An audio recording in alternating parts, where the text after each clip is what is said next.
Giveaway alert, everybody. Welcome to the show. We are giving away a signed Derrick Henry full-size helmet here. Beautiful helmet. To enter, it's free to enter, guys. And the giveaway winner will be announced after the first NFL regular season game.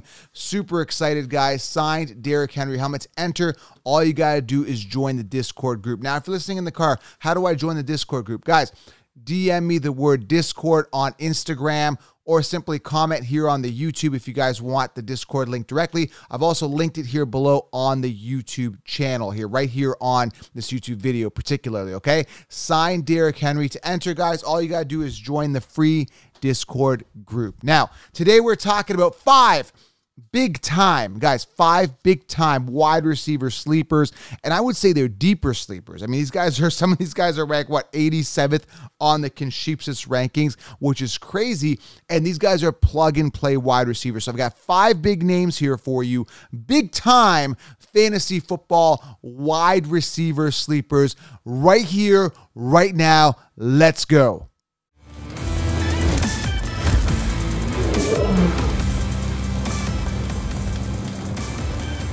All right, guys, welcome to the show. Drop a like if you are excited about the fantasy football season. I've never been so excited about a fantasy football season. It's around the corner, so drop a like below. Show that enthusiasm, guys, and join that Discord group for that signed Derrick Henry helmet for a chance to win that. Not only that, in the Discord, we're giving away other prizes. There's breaking news. It's an amazing interactive community, so join there.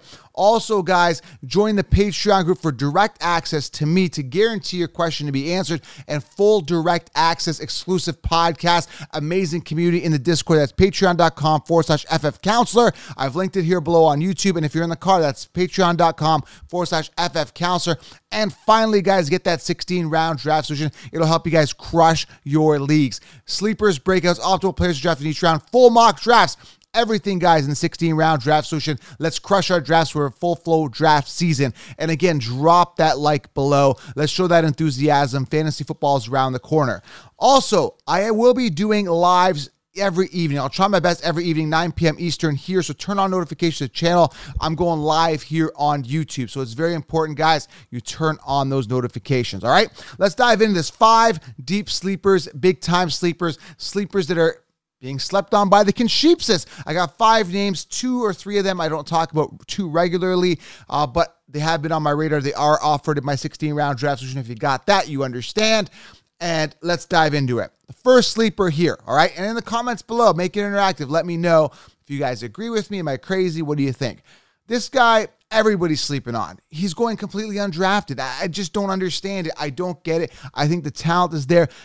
Actually, you know what? I kind of do get it. Years to wow us, we're not wowed, but he was in the shadow of another receiver. The guy I'm talking about was Mecole Hardman. Now, I don't have any Mecole Hardman stock. I haven't been targeting him. I got to be honest with you, but I can't deny that this guy is a big-time sleeper, and the guy could be a wide receiver one. Now, my friend was listening to the NFL Network. He was watching the camps, and what he saw was Pat Mahomes really preaching about Mecole Hardman, saying that, you know, he's the guy. He's doing really well, and it's a guy that Pat Mahomes has that rapport with.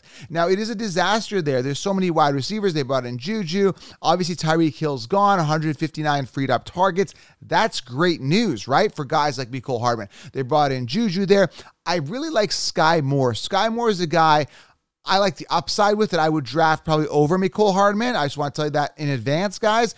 But when we're talking about deep sleepers, big-time sleepers, guys that could be the one, how do you discount Mecole Hardman with all that years of rapport? He's a speedster. Last year had 83 targets, 59 receptions for 2 touchdowns and 693 receiving yards. This is a guy that's integrated in the Chiefs offense, knows how they play, has that rapport with Mahomes, and has an opportunity to slide in as that wide receiver one. I'm not a Juju fan. I don't think Juju is going to be the one. I think it's going to be a coin toss between Mecole Hardman and Sky Moore. And it's one of those things, it's hindsight, right? Like, we're going to be like five weeks into the season, you'd be like, oh, well, this is obvious now. Oh, it's Sky Moore or it's Mecole Hardman, right? We don't really know. If I were to put my money down, I would probably go, you know, Sky Moore. I'd stash him, right? But when you are looking at Mecole Hardman here, you got to take a look at Mecole Hardman and say, hey, this guy has that rapport, years with Pat Mahomes, and, you know, knows the offense, and he could be a true wide receiver one. Still uncertainty there because they're going to spread that ball around a lot, especially get those running backs involved as well. All right, guys? So, Mecole Hardman's number 1. Coming in number 2 here, I like this guy. I like him a lot. I think the upside is there going into his second year. And a guy that is going to get the volume in Houston. The guy I'm talking about is Nico Collins. Now, Nico Collins going into, again, his second year. He was a third-round pick in 2021 out of Michigan. I think he's a good receiver, 6'4", 215 pounds. Last year, had himself a basic campaign, 33 receptions, 61 targets, one touchdown for 446 yards. The reason I like him is because I really believe in Davis Mills, right? Davis Mills is a guy, really good feedback out of training camp, hasn't really had any bad practices, ultra efficient looking. Last year, the second most efficient, actually one of the most efficient quarterbacks down the stretch of the season there, near the end of the season. And the second best performance when you look at statistical standpoint with quarterbacks that were rookies last year. Did better than Zach Wilson. The only person he didn't do better than is Mac Jones. Mac Jones had a better offense, better coaching, obviously better situation. And where did you throw Davis Mills? You threw him into the pit there with Houston. Bad offense, just couldn't get it going last year. Now he's going in as a starter. John Mechie, very unfortunate, like I said before. Cancer diagnosis. Hopefully he heals there with the leukemia. And that was a guy they invested relatively high draft capital in him, the Texans did, in Mechie, right? Now you've got Nico, who slides in as a clear-cut wide receiver too. That's what we're hearing out of camp. And I really believe the volume is going to be there for him because Brandon Cooks has those, that injury bug over the past, with the concussions and that type of stuff. So Cooks is the guy, right? But if he gets banged up, Nico Collins is next in the pecking order. He's going to get some volume. They got rid of Danny Amendola, or he retired or whatever. They got Conley there. They got other options, but Nico Collins, young dynamic talent who's got that rapport with Davis Mills, big-time sleeper, sitting 63rd on the consensus rankings amongst wide receivers in PPR. Mecole Hardman, going back to him, 65. So these are guys that could theoretically be wide receiver 1s, wide receiver 2s for sure, that are immediate impact players that are going to start right out of the gate and that are completely being slept on. So this is going back to that conversation when we're talking fantasy football draft strategy. You can literally wait on wide receiver. You don't have to invest in early draft capital wide receiver. Load up on those running backs early, stash a bunch of these guys later, and you got yourself a top 20 receiver, top 30 receiver, potentially guys that you can plug in. And typically, guys, most leagues have 2 wide receiver slots. You plug them in, you get yourself a Mooney, a Judy, or a Monra, mid to late rounds. You're solid, or mid rounds, and then you get a couple late round guys like this, you're golden at the wide receiver position. It's not that complicated, guys. Fantasy football is not that complicated. You load up on the most scarce position early, you anchor your team with today's quarterback, you get some wide receiver sleepers, you're locked and loaded. Okay, guys, and I explain all of this in 16 rounds properly, and I walk through mock drafts explaining it. So if you haven't gotten 16 rounds, make sure you grab it, use code TUBE20. This is different, guys. If you haven't subscribed, this channel is different. We think outside the box here. We're not doing what everyone else is doing, and that is giving you consensus rankings. Last year, Amon-Ra St. Brown was sitting like 70th on the consensus rankings. Look how high he finished. Jamar Chase was like 30th on the consensus rankings. Look how high he finished. Cooper Kupp was behind Robert Woods. Look how high he finished. Brandon Ayuk was higher at Deebo Samuel. Look how high Deebo Samuel finished. And Deebo Samuel was on my podcast last year. Just Google Deebo Samuel Fantasy Football Counselor. You'll find the video. I was talking to Deebo, telling him I like him better than Ayuk.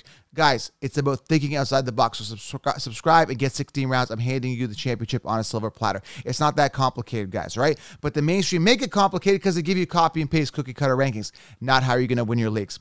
Coming in number 3 here, everybody's sleeping on him here. Number 3, he was a 3rd round pick, sitting 83rd on the consensus rankings. The guy's going to be an immediate plug and play on the Cowboys. The guy is Jalen Tolbert out of South Alabama.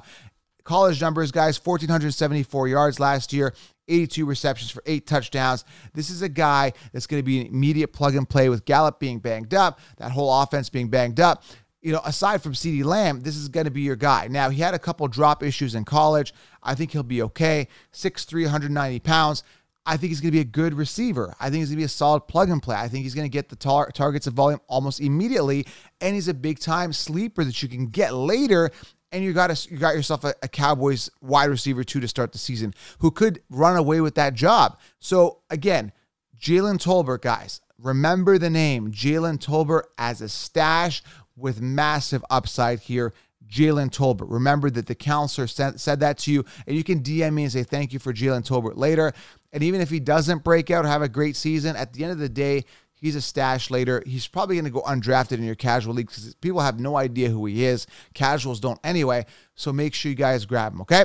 Coming at number 4 here, and there's a big debate here with the Packers because Romeo Doubs is doing well in camp. A lot of his name going on. But I still like Christian Watson. Now, I was watching and reading and watching training camp. Apparently, Aaron Rodgers says Christian Watson's still in his back pocket. The Packers are saying, don't worry, that Christian Watson has not been going in training camp. This is a guy that the Packers drafted in the second round as their first wide receiver off the board. They believe in him. He's a speedster, and he is the most athletic wide receiver on the Packers offense. Now, Lazard, you can go with him.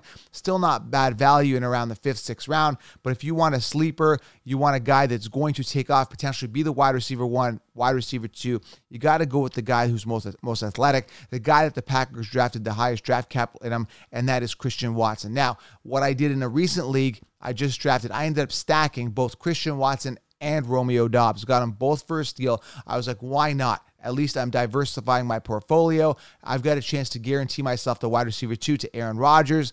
Not a bad scenario. And you can do that. I like this stack. I like the Christian Watson, Romeo Doubs stack deep and late in your drafts. All right, Christian Watson, do not sleep on him. He does get sniped relatively early, probably as early as the 8th round. So just be cautious that if you see him down the ADP and you're like, hey man, Christian Watson's sitting there and like, I know people are going to sleep on him. He does get picked up and sniped in drafts. Be cautious. If you want him, which I do, I have him on all my rosters. If you want him, make sure you grab him a round or 2 earlier than where he's going. All right, guys? And again, I explained this in the 16 rounds. Last one here. Love him. Now, if you haven't subscribed, make sure you subscribe if this is making sense to you. Wow, Joe, this is outside the box thinking. This is like, these guys ranked like 70th, 80th on the consensus rankings, but these guys are plug and plays. Why is anybody telling me this? If this is making sense to you, join the Discord, guys, below. I do some breaking news. I dive in there as much as I can, and I give some free advice there. But mainly, guys, join the Patreon group, patreon.com/FFcounselor. Subscribe to this channel, thumbs up, and drop in the comments, guys. Let's make this super interactive. And of course, remember, I'm going to be doing lives every evening on my Instagram at Fantasy Football Counselor and here on YouTube. So make sure you guys turn on that bell. Do not miss the lives, guys. I want to emphasize that, all right? Number 5 here. I love him. He's on all my rosters as well. The guy I'm talking about is Alec Pierce. Why do I like Alec Pierce? Guys, Alec Pierce creates great separation. The guy is a pure deep threat, one of the best pure deep threat receivers out of this NFL class. Round 2 pick, guys. He's got Matt Ryan throwing to him. His college numbers weren't sensational last year. 844 yards, 8 touchdowns, 52 receptions. Alec Pierce is a plug and play. I don't care about Paris Campbell. Paris Campbell can't finish a game to save his life. Paris Campbell has had years to wow us. We're not wowed.